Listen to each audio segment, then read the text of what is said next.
ಕರ್ನಾಟಕ ರಾಜ್ಯದಲ್ಲಿರ್ತಕ್ಕಂಥ ಕುರಿಗಾಯಿಗಳ ಏನು ಸಮೂಹ ಇದೆ, ಈ ಒಂದು ಕುರಿಗಾಯಿಕೆಯನ್ನ ಎಲ್ಲಾ ಸಮುದಾಯದ, ಶೋಷಿತ ಸಮುದಾಯದ, ಹಿಂದುಳಿದ ವರ್ಗದವರು ಕುರಿಗಾಯಿಕೆಯನ್ನ ಮಾಡ್ಕೊಂಡು ಬರ್ತಾ ಇದ್ದಾರೆ.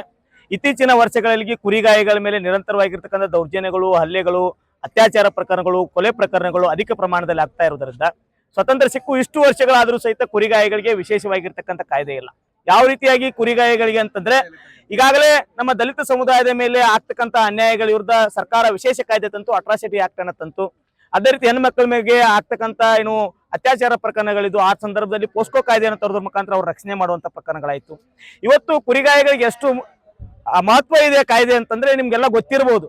ಇವತ್ತು ವಕೀಲರ ಸಮೂಹ ದಿನನಿತ್ಯ ಜನಸಂಪರ್ಕದಲ್ಲಿರ್ತಕ್ಕಂಥ ಸಮೂಹ ದಿನನಿತ್ಯ ಪೊಲೀಸ್ ಸ್ಟೇಷನ್ಗಳಿಗೆ ಹೋಗ್ತಾರೆ. ನ್ಯಾಯಾಧೀಶರ ಮುಂದೆ ನಿಂತು ವಾದವನ್ನ ಮಾಡ್ತಕ್ಕಂಥ ಒಂದು ವಕೀಲರ ಸಮೂಹಕ್ಕೆ ವಕೀಲರ ಹಿತರಕ್ಷಣಾ ಕಾಯ್ದೆ ಹಗಲಿ ರಾತ್ರಿ